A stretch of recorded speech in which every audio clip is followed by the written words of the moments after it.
Irreverent, entertaining, cool. You're listening to LA Talk Radio.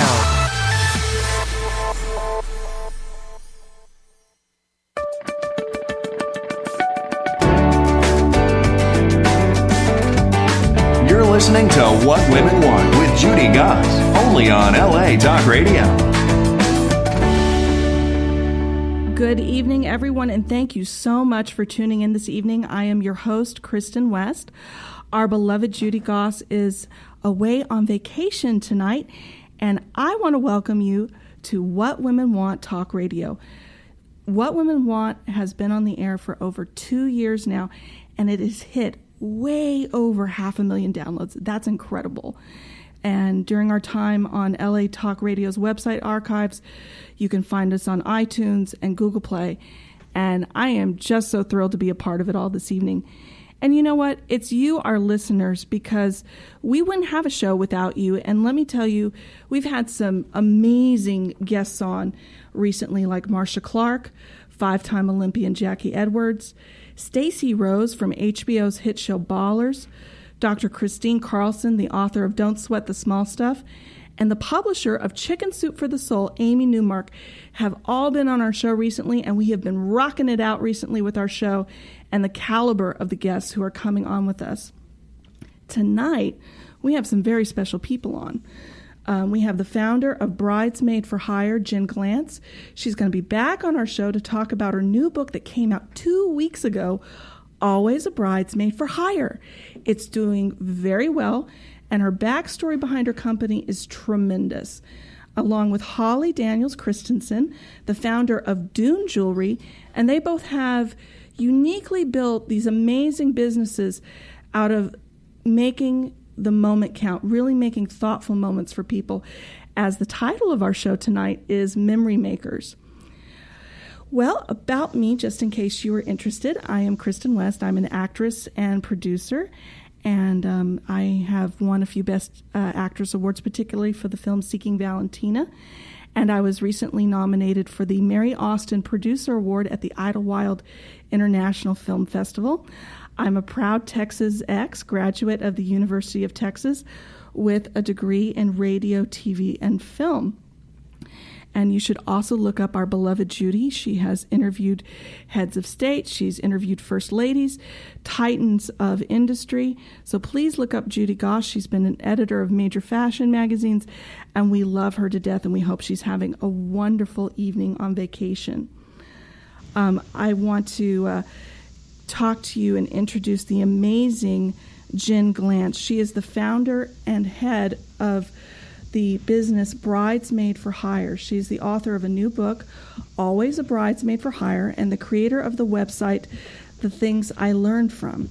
She's a mentor for women entrepreneurs in New York City and a speaker at conventions all across the country. Jen, welcome to the show. How are you this evening? Hi, thank you so much for having me tonight. Well, I am so excited. So I just, when I learned about your concept of Bridesmaids for Hire, I was just intrigued by this. How long have you been in business? So I've been doing this for over 2.5 years. I started this business a couple of years ago after all of my friends made me a bridesmaid. And when I was behind the scenes at their wedding, I noticed a gap in the wedding industry. That's really interesting, because I was like, Bridesmaids for Hire, what is that? We've heard about wedding planners and wedding coordinators. What is the Bridesmaid for Hire niche? What did you identify there that really, where you saw that need?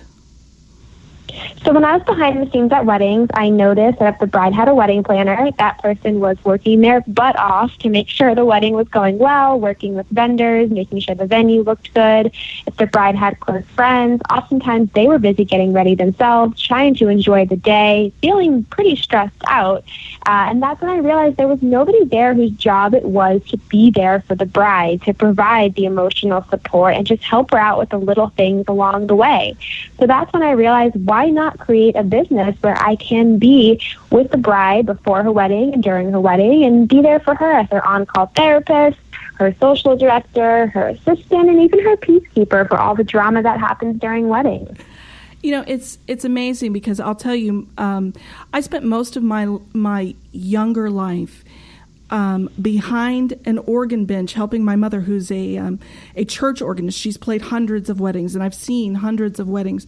And I don't think unless you've really observed it intensely or you have had a wedding that you don't really realize the creative chaos that a wedding really can be. And I agree with that. Yeah, I think that that's completely true. I mean, people always think weddings are the best day of your life, but it's really anything but. Sometimes they're the most stressful day of your lives, and people rarely talk about that. No, it's true. And if you think about, there are whole volumes of books, even etiquette stuff. There are whole volumes of books dedicated to wedding etiquette. And you have to do this, and you shouldn't do that. And I mean, I think weddings have kept Emily Post in business for years, being relevant. How did you get started in this? So you were basically the responsible friend that kept, being asked to be a bridesmaid, and then it finally dawned on you that this could be something monetizable, or was the path different? It was a little bit different. I was always the bridesmaid for my friends, and I realized it was something that I was good at and I enjoyed doing, and it was something that I realized people didn't fully understand. So at first I wanted to start a website where I gave people honest and true advice about being a bridesmaid. And then there was one night in particular where a couple of friends of mine asked me to be a bridesmaid all at once. And that's when my roommate nicknamed me a professional bridesmaid.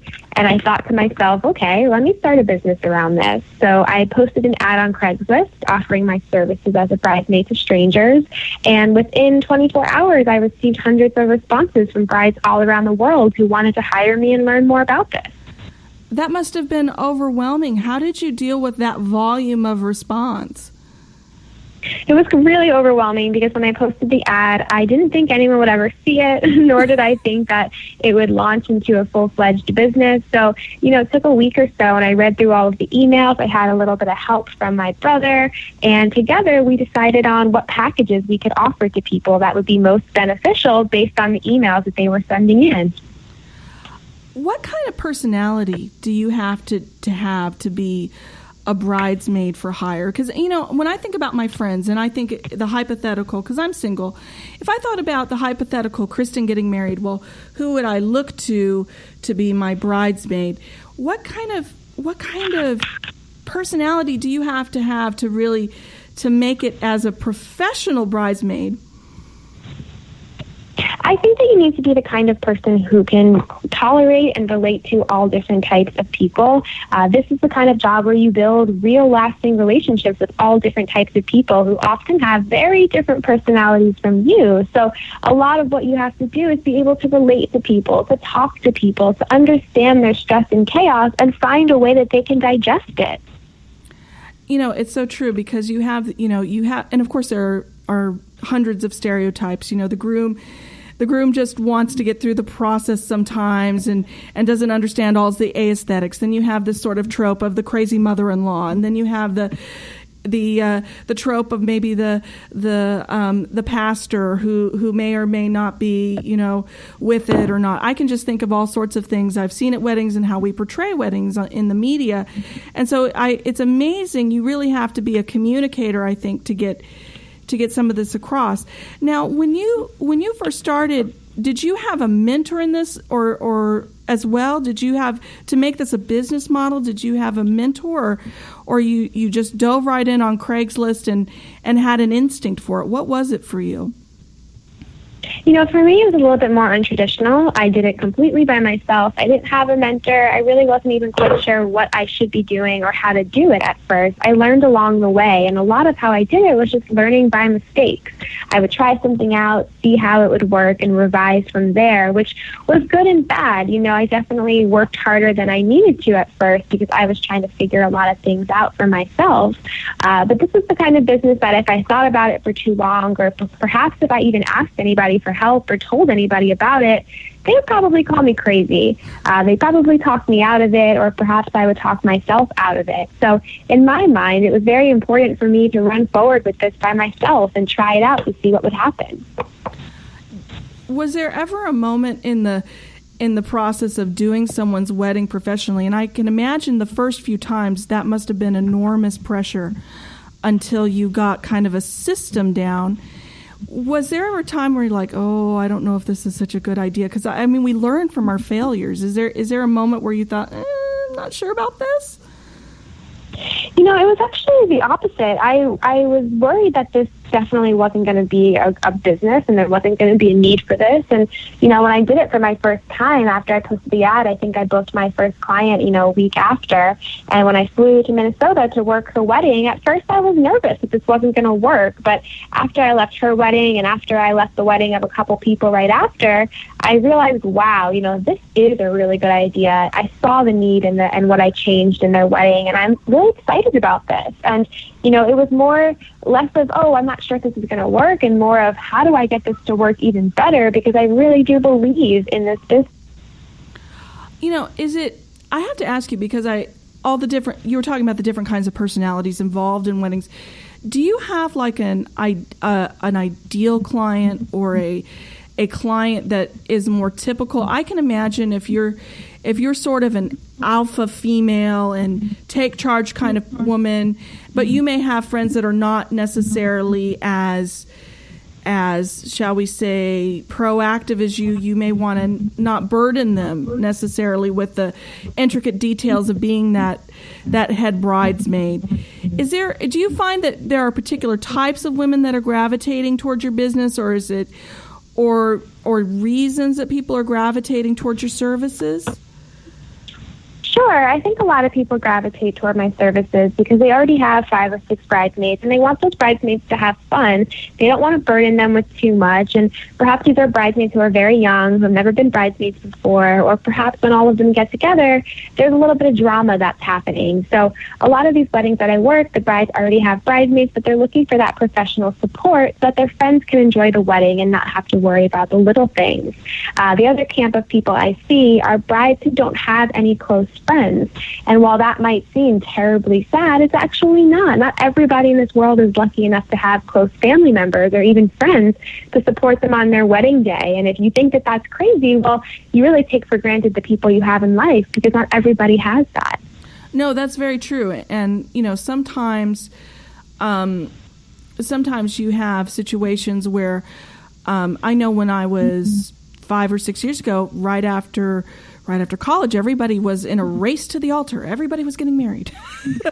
and at the time, I was living in California and my friends were living in Texas. And so sometimes people relocate from their kind of core group of people.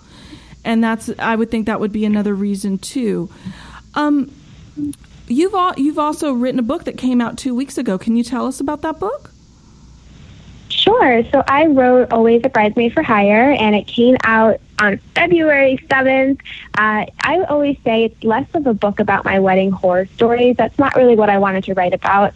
It's more of a book about my journey, how I was a very simple person who took an extraordinary idea and made it come to life. And a lot of the stories in the book, I think, are inspiring to people because they show that anybody could start a business. Anybody can take an idea and have something amazing evolve from it. It's just a matter of getting started and a matter of being fearless to an extent. So a lot of the stories in the book cover my journey of starting this business, what it was like before, what it was like after. And of course, there are a couple stories of what it is like working as a bridesmaid for hire for strangers.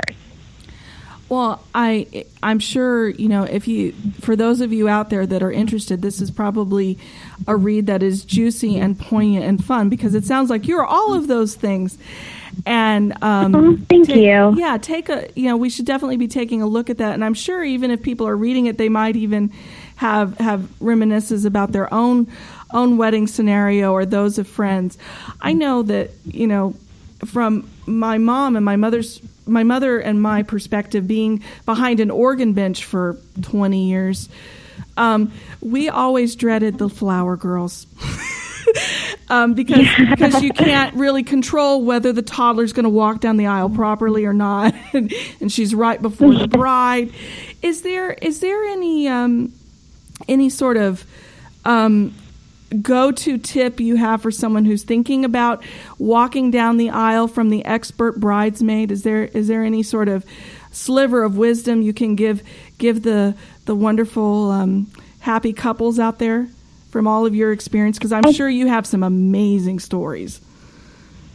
Yeah, I always tell couples I work with to keep your wedding as simple as possible. Don't, make sure you're not spending too much money on things that don't matter to you. If you're the kind of person who doesn't like flowers, why are you going to fill your wedding with a bunch of flowers that are going to cost you a couple $1,000s? And if you don't want to wear a white dress, nobody tells you that you have to wear a white dress. So, my advice to couples is plan the wedding of your dreams and not everybody else's. And I think one of the best things you can do is set a strict budget and stick to it. A lot of couples will admit their number one biggest regret post-wedding is how much money they spent on the 8-hour party that they threw. The expensive weddings can be ghastly sometimes. And I think it's important. It's important to have a voice of reason when you're pulled in so many different directions. And I'm sure, the cost of starting a business, any business, is also trepidating. And the cost of growing that business, because sometimes you have to invest money in to get money out. What do you think is the most important thing, or what are you looking towards in growing your business? I think, for me as a business owner, I'm really looking to see how I can expand this into many different markets and help many different people at once. When I first started this business, I was helping brides primarily, but now I'm helping bridesmaids, mother of the brides, maid of honors, all of that kind of stuff. So, as the owner of this business, I was always looking to see how I can expand and who else I could help. Yeah, it's incredible, when you find that need. That must be exciting, and to explore the different facets of that. Are you looking to expand into more people like you, more professional bridesmaids? Are you more going towards more web-based approach with your online offerings and the book, or where do you see your business growing ultimately? So I've had over 13,000 people apply to work for me as a professional bridesmaid, and that's been really, really, really cool. And I've been able to hire a couple to work weddings for me or with me. And I actually have a training program online right now on my website where people can learn how to start their own Bridesmaid for Hire business in their own local market and do exactly what I'm doing there. And I hope to be able to empower a lot of women to start their own business that's very similar to mine. I introduced a lot of new services for maid of honors, mother of the brides, and bridesmaids that are all virtual services. We never have to meet. We don't have to be in the same location. I'll be your coach. I'll get you through the position, whether it's being the mother of the bride, the bridesmaid, or even the maid of honor. That's really cool. How much do you think, I'm just curious. Obviously, you treat this because you're the entrepreneur, you're the business owner. How many hours a week do you spend on this to get this started? That's hard to think. I'm trying to think right now. I definitely say I would spend over 50% of my time on this, whether it's answering emails, talking to clients, developing new packages. The other half of my time is spent with some of my other side hustles that I do. I teach classes in New York City. I write for different publications. I do a lot of things to pay the bills. While this is definitely my main source of income, it's just one of many. So I have to divide my time between this and a couple other things. I think that's true of many people who are successfully pivoting towards that golden opportunity. Is sometimes you have to keep your left hand and your right hand going. Your left one side of things going while you're trying to invest in another. What do you think, as a woman, what do you think is the biggest challenge you have in establishing a business? Do you think that there are particular issues that women have that men may not have? I do. I think that, I do a lot of mentoring for women entrepreneurs in New York City, and one of the things I see is the lack of confidence when it comes to starting an idea and taking it into a business. A lot of guys I see have business ideas. They spend a lot of money to try and develop it, see if it fails, see if it's success. I think that women are a little bit more, they're a little more cautious when it comes to just trying out an idea and seeing if it's going to work. And oftentimes they don't feel they have the confidence to take that first step. So I think one of the best things that women entrepreneurs can do, or even women who are trying to start a business, is surround yourself with other women who are also doing that. So find a network of women who you can mentor, who can be your mentor, or who you can just have, weekly chats with, so that you don't feel so alone and you hear about their mistakes and their journey, and that can be really inspiring for you to take the first step or even the next step. I think what you say is so true, because if you don't have that model, it's hard to feel like you're walking that right path. And I think like what Judy's doing with What Women Want networking, and what you're doing by providing coaching and just giving people basic tools to implement a business is so highly important. How do you feel, being in this?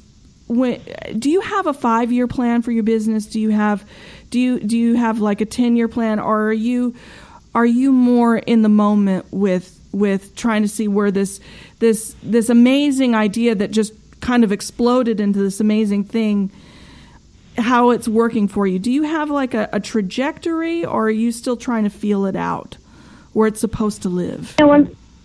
Yeah, I think one thing I've learned starting this business is you can't plan too far ahead. I think that it's nice. We try to sometimes plan out our year, the next 5 years, but the truth is we don't know what that's going to look like. We don't even know what the world is going to look like then. And a lot of the packages I've introduced to this year that I didn't have in years past have been because of needs that I found out through my clients or through people who have emailed me.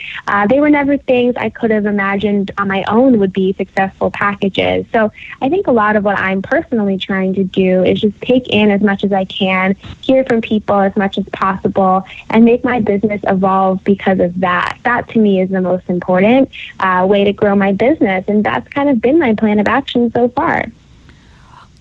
What do you think is a kind of a mantra or a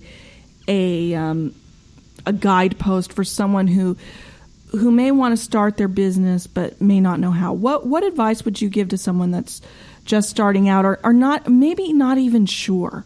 They have this idea and they want to nurture it, but they're scared or don't know what to do. What would you suggest that someone do if they wanted to start a business of their own?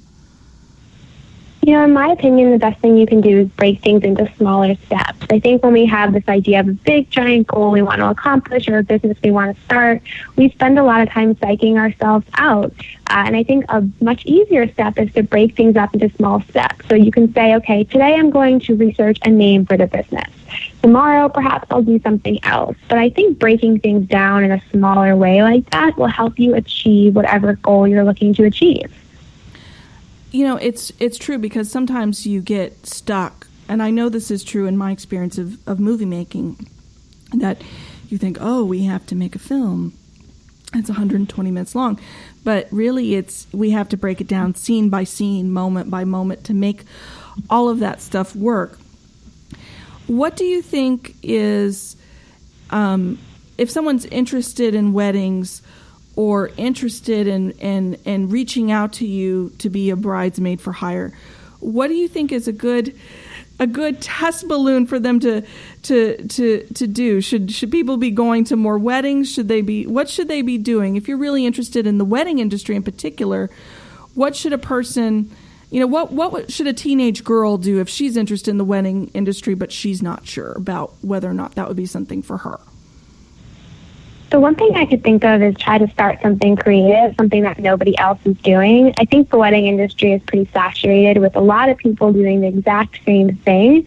And I think one thing that we could all try to do differently is figure out a problem that we can personally solve, whether it's something that, we feel is missing from the wedding industry or is not being done right, something that we can solve and be original. I think that that's what will set you apart in this very saturated wedding industry that we have. No, it's true, because when because I travel and I go to different towns for filming and stuff, and inevitably I see a billboard, Bridal Expo at the Convention Center, and they all look the same no matter what city you're in.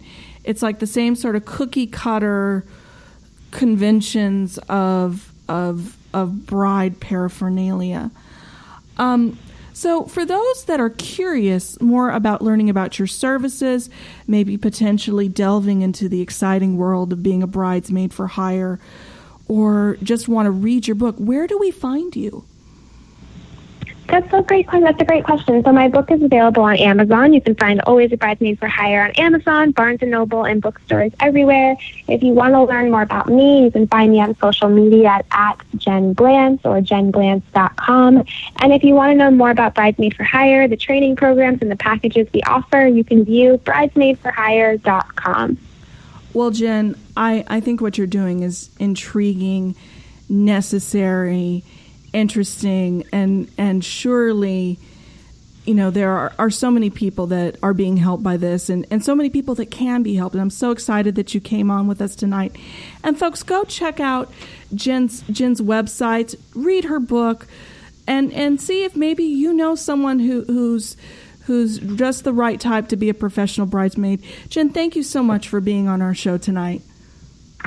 Thank you so much for having me. Yes, it was delightful. And read her book, folks. The next guest I have on this evening is Holly Daniels Christensen. She is the founder and CEO of Dune Jewelry.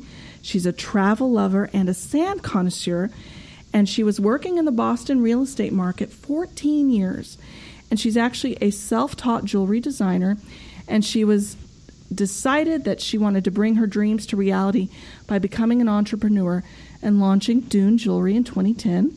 She's originally from Cape Cod, and she spent her summers after high school learning to surf at Marconi Beach in Wellfleet, where she began making beach sand jewelry for friends and family in 2007. And it became apparent that nearly everyone has a special experience or a cherished place. And what Holly did was she made jewelry with the sand. And that concept really took off, and she's led Dune Jewelry to grow quickly to become a game-changing maker of experiential fine jewelry. And that is where every piece is handmade to order based on your experiences. What a lovely concept. Holly, thank you so much for coming on our show. How are you this evening? I'm great. Thanks, Kristin. Thanks for having me. When Judy told me that you were coming on the show and I learned about what you were doing, the first thought that kind of flashed through my mind was, like sand through the hourglass, so go the days of our lives. This is a really neat concept. And thank you. And I just, it's so cool. So you were surfing as a teenager and you started making jewelry? Is this how this all started? I grew up on the Cape, so I was always surrounded by beautiful beaches and had a love of the ocean and travel. And I know many years later, I was helping my childhood best friend with her business, where she was creating these little snowflake ornaments out of beach sand from local beaches on the Cape. And we both realized, this emotional, sentimental attachment people had to very specific beaches.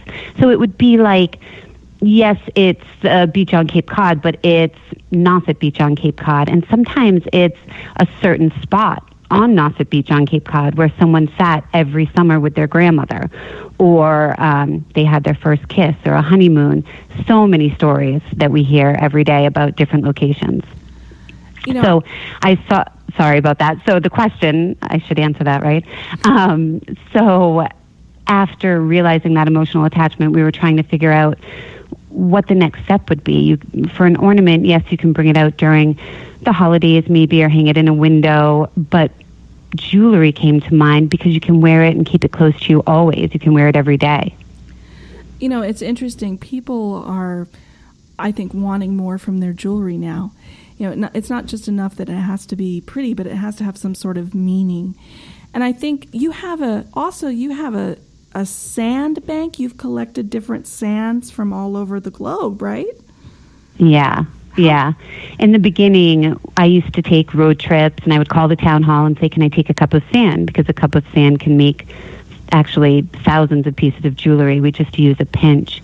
And they would say, sure. And we would go and take road trips and collect sand, myself and my fiance at the time, now my husband, and it was fun. When I started the business in 2010, people would say, well, I know you have this sand, but can I send you sand from this place or that place? Or maybe sometimes it's not sand, maybe it's crushed granite from the Rocky Mountains. And my answer was yes, of course.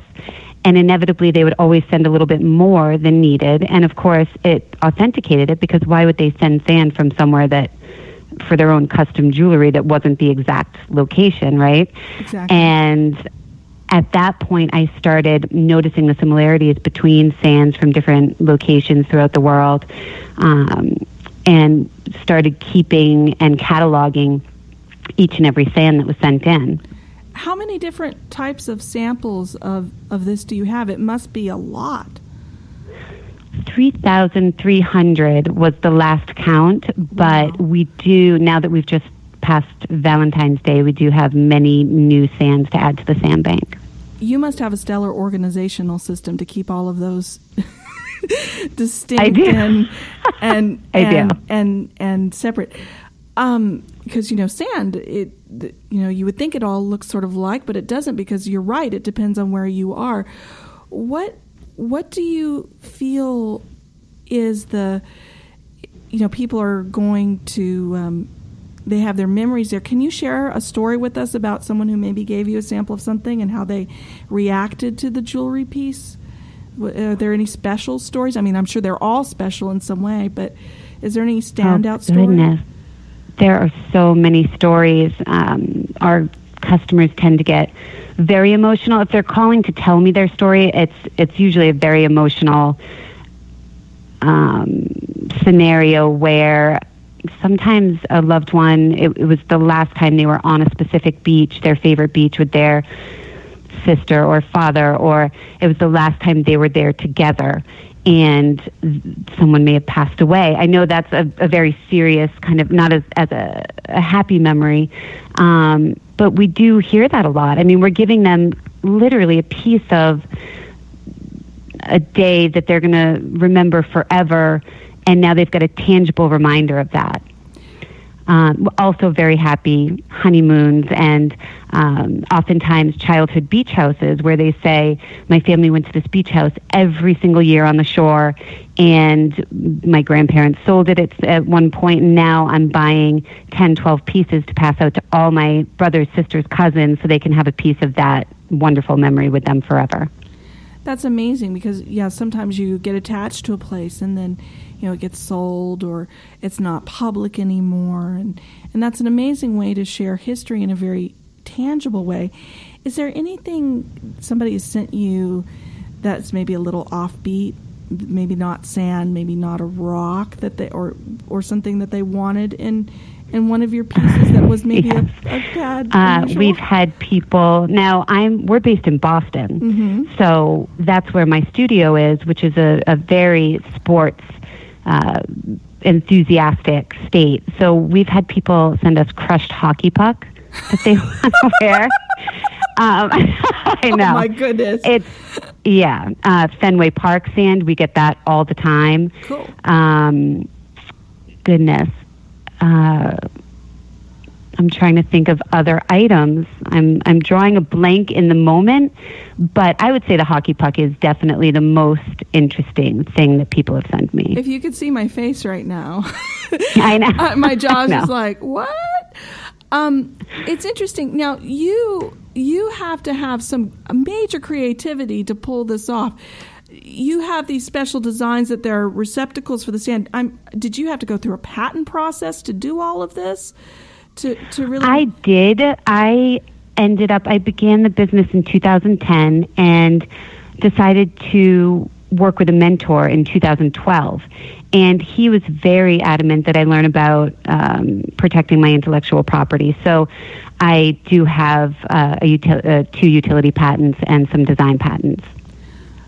Okay, so as a layperson who only sees George Foreman on TV talking about patents and the late night commercials about how to get your patents, is it as scary as it seems to get a patent if you have an invention? Oh my gosh.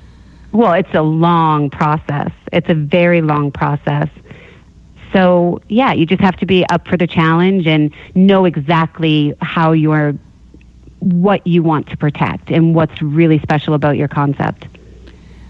Interesting. You know, I had a good friend of mine, he recently went through the trademark process, and it drove him batty. But is there any advice if we have, women out there who have, $1 million idea, what is the first step they should take to really securing that patent? How do they follow in your footsteps?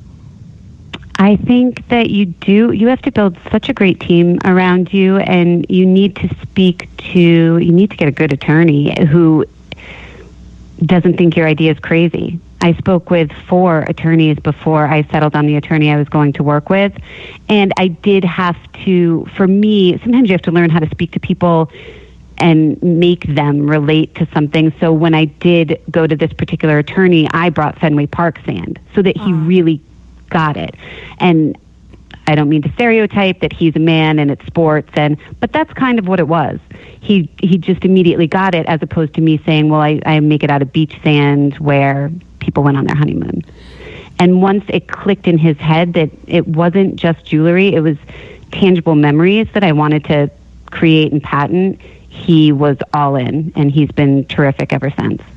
I think you make a valid point that we often forget, even in just day-to-day life and not business, is you really have to meet people where they are at, not necessarily expect them to automatically get something just because it's relevant or special to you. You really have to make the effort to see where that other person is coming from.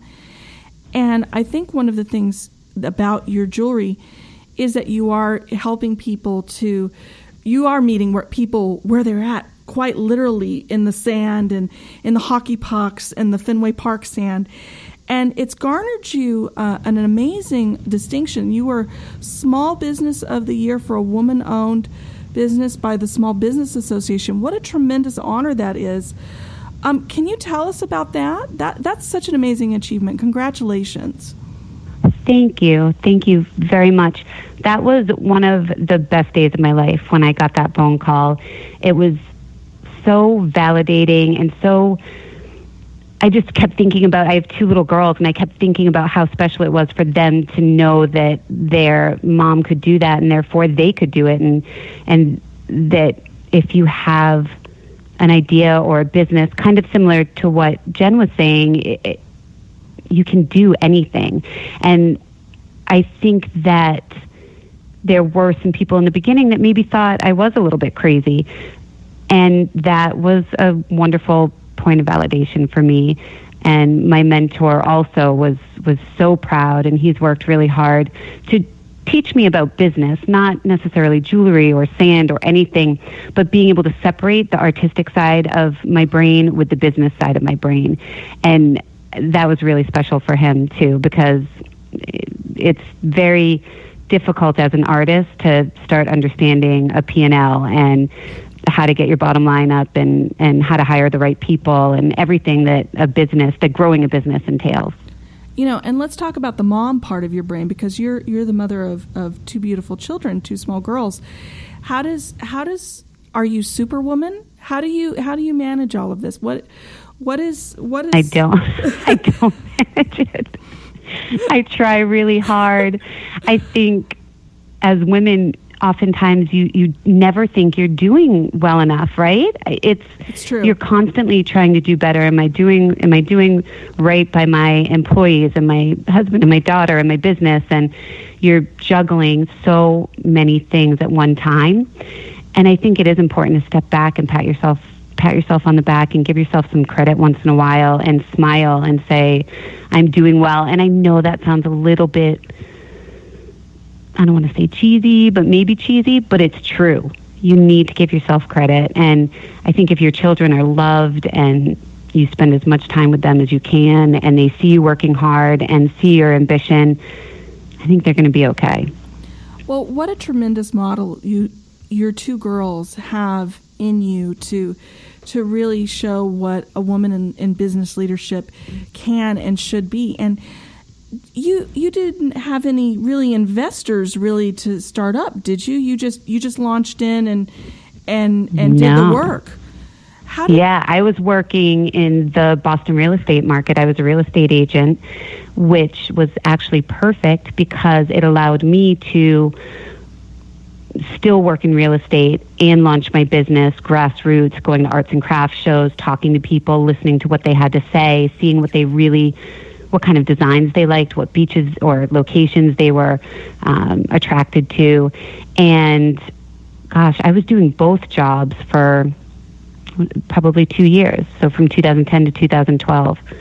And that the real estate basically funded Dune Jewelry, got our website up and running, and allowed me to educate myself about sales reps and getting a sales team together and selling wholesale versus retail and things like that.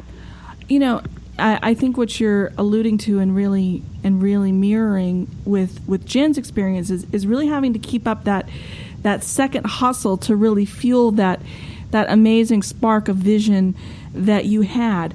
And talking about that amazing spark of vision you have and you continue to have, is there anything new coming out from Dune Jewelry that you want to share with our listeners? I'm sure you have something up your sleeve. Can you give us a little style cast of what's to come from Dune? We do. We have a new and improved website coming within the next 4 to 6 weeks, so most likely 6 weeks. And it's going to be far more experiential. Our website is dunejewelry.com, dune like a sand dune. And we are going to be bringing more element selectors into the website where you can go and you choose a design, and then you can go into the beach sandbank, the golf sandbank with sand from different golf courses, the crushed elements sandbank with maybe soil from the Appalachian Trail or crushed granite, or recently we started doing crushed cocoa for Hershey Entertainment, the parks, because again, that's an experience that we want to capture. So we're really bridging between the original beach sand jewelry company and creating a bridge to the original experiential jewelry company where we're capturing experiences. That's so cool that you're really expanding beyond that original impulse that you had years back. Let me ask you, do men find, is this mostly a woman's kind of product, or do men latch on to this as well for their own, men do wear jewelry. Do they latch on to this as well? You offer cufflinks and stuff like that too, don't you? We do. That's cool. That's very cool. I think men love us. Men love us for a buy for their wife, girlfriend, fiance, for sure. I don't know. We have self-buy. I know there are a few surfers that will buy for themselves and things like that, but men love to buy Dune for a gift because it's this immediate sentimental connection, and men make it very simply, whereas sometimes when you explain or over-explain what Dune is, it might be too much, whereas men, for whatever reason, get it immediately. They take it at face value. Oh, this is sand jewelry. I can get this from where we went on our first hike. Maybe it's sand from a trail that they went on their first hike or something like that. And they come back to me time and time again and say, I could have gotten her a diamond tennis bracelet and it would not have been as special or sentimental as this sand necklace that I just gave her. That's so true, because it's something that you feel an attachment to, and it's amazing that you have that broad customer base. I think sometimes, like I was saying before, you have to meet people where they're at, and sometimes I find that people have challenges, even in entertainment, communicating or marketing to the opposite sex, because you don't know their perspective necessarily. And it's amazing that you have this appeal not just to women customers but to male customers as well, and that you've been able to show the value of what you have to men as well, and that they're enthusiastic about the product. Now, Holly, tell us more. You have your website. It's dunejewelry.com. Yes, we have our website, dunejewelry.com, and our social links, which are all at Dune Jewelry. And we also ship to over 700 retail stores throughout the world, mostly U.S.-based, but we also ship to Italy, Canada, and we're working on other European destinations. So we could go to your website, and if we really wanted to see something in person, we could find a retailer in our area if we cared to do that. Yes, exactly. We try to push people out to the retailers so that they can see it in person. I think sometimes you hear beach sand jewelry or sand jewelry and you think, is it going to be nice? Is it going to be just sand thrown in a bottle or something like that? It's really important to me that people get to see it, touch it, feel it, and see how quality it is. We actually have a lifetime warranty on every single piece of jewelry. The thought of a broken piece of jewelry or something sitting at the bottom of a jewelry box is my nightmare. I want people wearing it every day, being able to talk about it and tell stories about whatever memory it's captured. So we have a lifetime warranty, and I think that's very important. And we also donate back to coastal preservation programs throughout the U.S. Well, that's super cool that you have put giving back as a priority in your business. Tell us about that charity. What does that charity do? So we donate to the Association to Preserve Cape Cod, which is where I grew up. And we also give back to the Surfrider Foundation, which is a wonderful organization. And then we are starting to work with a sea turtle preservation foundation in Florida, but that's not come together yet. So we're always looking for new opportunities to give back to the community, as well as the beach and the preservation of our beaches.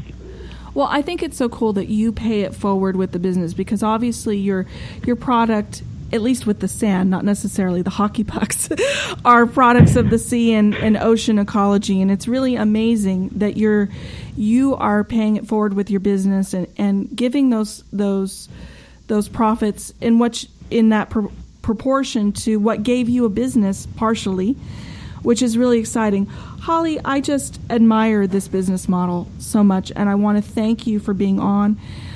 To our listeners out there, go to dunejewelry.com, find that retailer near you, and see if you can make a piece of jewelry with Holly that shares your story. I think that's a lovely concept. Holly, thank you so much for being on with us this evening. Thank you so much, Kristin. Well, you're welcome. And folks, once again, check out Holly and Jen online, whether you need a bridesmaid or you need jewelry. These two ladies are deeply inspiring and are really making moments and making profitable businesses out of these moments in our lives. And once again, join us on What Women Want Talk Radio. Check out Judy's networking too, and really network your way to some success and a better life for all of us. I'm just so thrilled to have these guests on. Next week, we are going to have Fab Mom Jill Simonian. She's coming on the show with celebrity makeup artist Ashley Glazer, and we're looking forward to hearing their stories. It's all here on LA Talk Radio, or go to whatwomenwantradio.com for more information. And thank you all so much for listening, and have a great night, everyone.